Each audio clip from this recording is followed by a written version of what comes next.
Today, you're going to hear 3 legends told by those who lived them. They all take place in the backcountry, and they all begin the same way, with a gate bell ringing where no one is there to ring it. The 3 chimes on the old bridge. My name is Jonas. On the night this happened, I was driving back along the dirt road after dropping off groceries for my mother. Fog rose off the river and swallowed the pickup's headlights. The old bridge was just ahead. Before it, an old gate nobody used anymore. The bell fixed to the wood rang 3 times, clean, as if someone had tapped it with a fingernail. I stopped the truck without thinking. Right then, I felt cold climb up the back of my neck. I gripped the wheel and waited to hear it again, to be sure it wasn't wind. The bell rang once more, very slowly. I thought, it's an animal brushing by, it's the bladder of the wind, it's anything but a person. Only the ground didn't move, the grass didn't sway, and even so, the sound came. Days earlier, I had met Donna Ilda, the midwife who lived by the edge of the woods. I had brought her a sack of flour.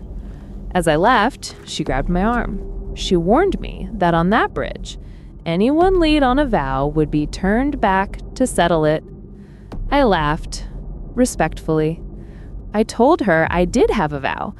Take a candle every September 7th to the cross at the bend, where my brother died.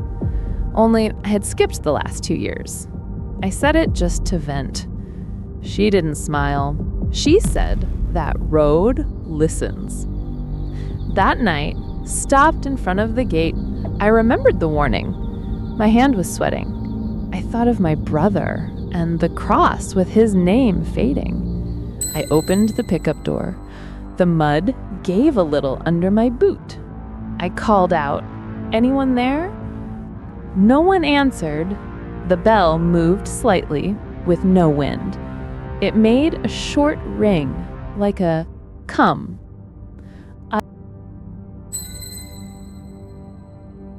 I walked up to the gate. Up close, I could see a blue ribbon tied to the wire, old, sun-faded. The bell had finger marks in the dust. Goosebumps rose on my arm. I told myself I'd just straighten the wood and go back to the truck. But the bell rang again, and this time I heard another sound underneath. Footsteps inside the bridge. Wet footsteps like someone walking in soaked boots. I aimed the flashlight. The beam cut through the fog. In the middle of the bridge, dead center, water from a leak dripped off the timbers. And between each drip, the bell answered. It sounded like old things talking. I almost called my brother's name out loud. Instead, I told the air I knew I had failed. I said I had left the cross without a candle, out of laziness and anger at the world. I said I'd pay what I owed. The footstep sound stopped. All I had was the drip and my breathing. When I started back, I heard gravel scraping behind me by the bridge.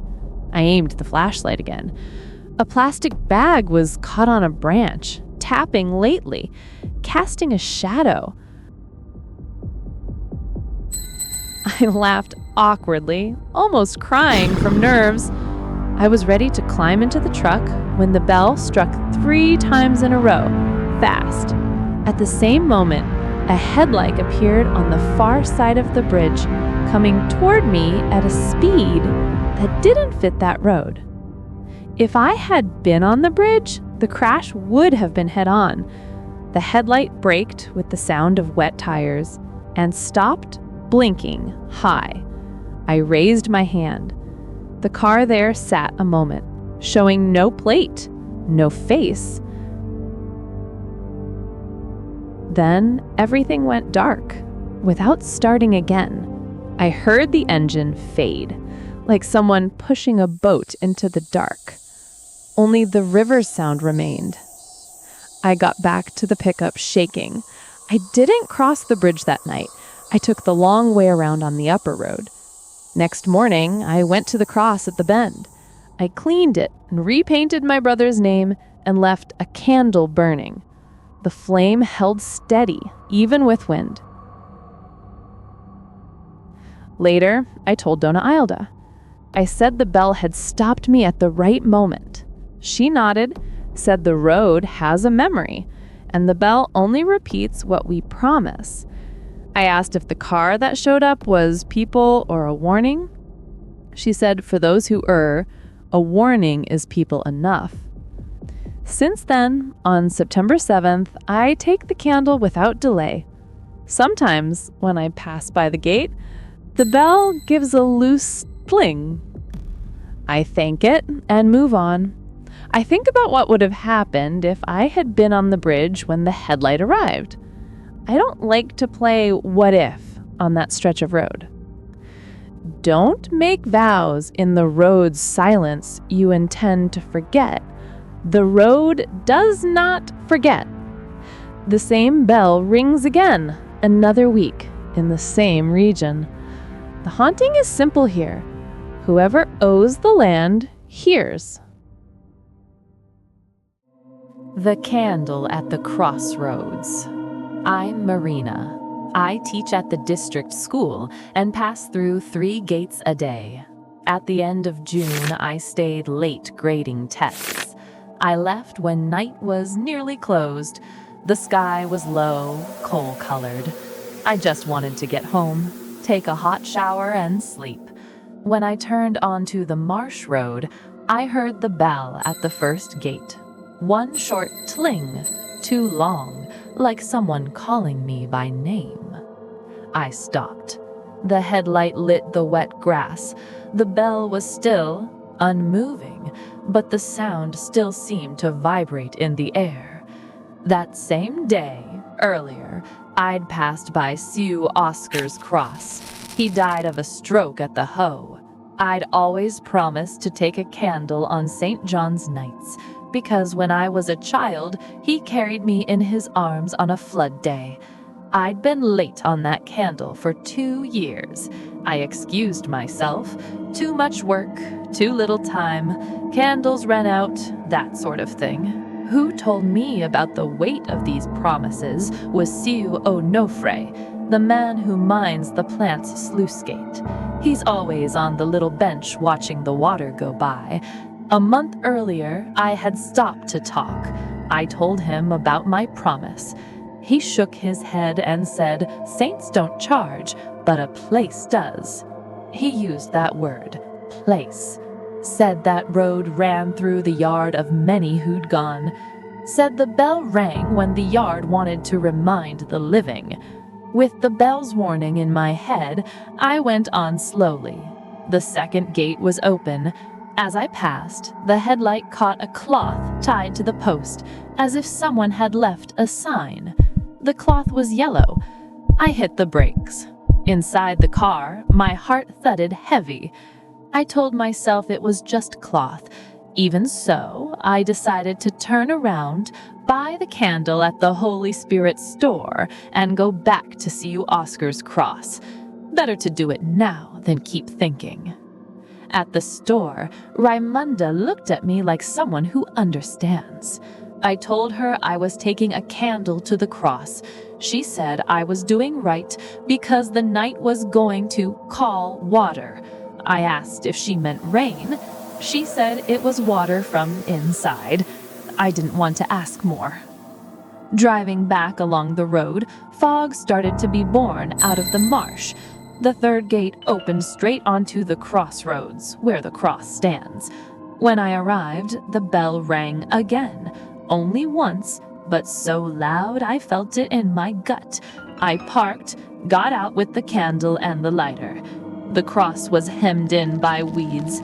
I pushed them aside with my boot. It smelled like earth and rust. The flame caught easily. When I raised the candle, I saw a faint glow near the ground, across the road.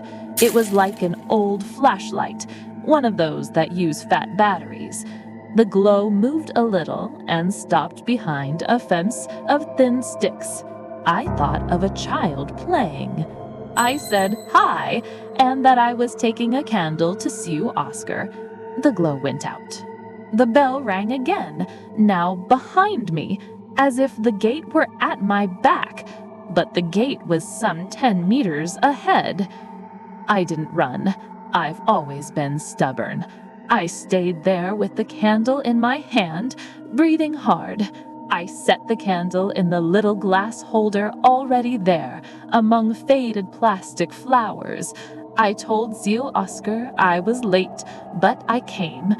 I said I remembered the flood day and the strength of his arms. While I spoke, the wind passed over the marsh and laid the grass flat. It sounded like people passing, but it was wind. When it was time to leave, my car's headlight switched on by itself. I thought it was a fault. I got in, turned it off, on again. When I backed up, the light shone on the fence where I'd seen the flashlight's glow. There were barefoot prints, small ones, going and coming in the dry mud, recent. I don't have children. There are no kids living nearby. A tremor went through my legs. The bell struck one last time, short, like a paid. Next day, I mentioned it to Sue Onofre. I told him about the footprints.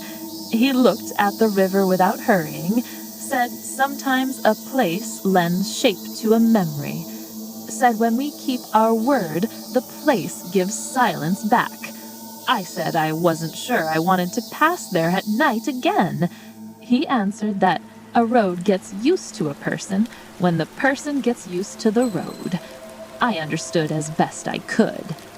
I haven't missed St. John's candle again, and whenever the first winter rain falls, I hear the bell far off. It doesn't hurt, it just tightens the chest, like remembering a debt paid on the last day. A debt to a place is like a throbbing tooth. You only have peace when you treat it. The Band by the Reservoir. I'm Damiel. I fix water pumps on farms. I get back late most days. On the night in this story, my bike's tank was almost on reserve, and I decided to cut across by the reservoir. The wind hit my helmet and made an annoying hum. I was tired already, my eyes heavy. The Fig Tree Bend is known for accidents. I promised myself 1,000 times I wouldn't pass there tired. Promise made at the wake of a guy from my neighborhood. I broke my own rule that day. Before the bend, there's a gate that's always left to. The bell hanging on it has been famous since my granddad's time. They say it came from an old chapel. The one who told me the stories was Padre Amancio when I took the church's well pump to get it blessed out of superstition. He said a saint doesn't live in iron, but attention does. I half understood. That night, when the bike clicked into second, the bell rang. A dry, short sound, unlike wind. I slowed down. The headlight caught the road dust and drew a white cloud. I rolled gently up to the wood. The gate had a handprint in grease. I glanced sideways. Out of the corner of my eye, I saw a pale shape, person-sized, standing on the far side of the fence. I swear, it was like a shirt hung on a stake, but with a way of looking. I said out loud I was sleepy, that I just wanted to pass and go home. No one answered. The bell gave a light ching and stopped. I took a long breath and pushed the bike. The chain gave a scrape that made me mad at myself. I should have greased it. I went into the Fig Tree Bend with a light hand, afraid the gas would run out at all at once. Mid-bend, I heard another bell, not the gates, like a small bell on a bull's neck. I know that sound. I grew up in the fields. It came from the reservoir's edge. I looked quick. A dark shape moved in the water and vanished. The headlight caught two eyes reflecting, but they were low and animals. The gate bell answered with a single chime. It felt like a summons. I was about to go on when a headlight reflection came up behind me on the narrow road. I pulled over. The headlight got big all of a sudden, and I understood the car was coming too fast. Without thinking, I threw the bike onto the sandy shoulder. The car shot past, tugging wind, and took the bend the wrong way. I shut my eyes for a second. I waited for metal. Another sound came instead. 3 tling from the gate bell, one after the other, like a scolding.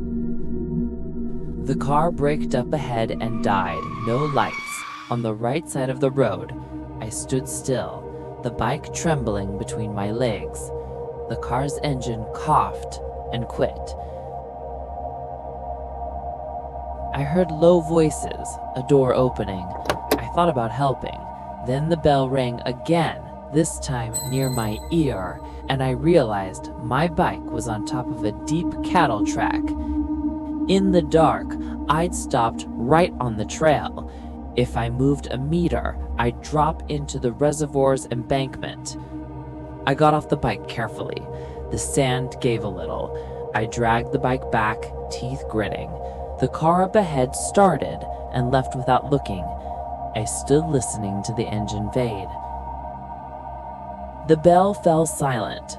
All you could hear was the frog and water slapping the grass. Next day, I stopped by Padre Almancio's. I told him about the bell and the bend. I told him about the 3 strikes and the car. He listened in silence. Then he took me to a drawer in the sacristy. He showed me an old newspaper clipping.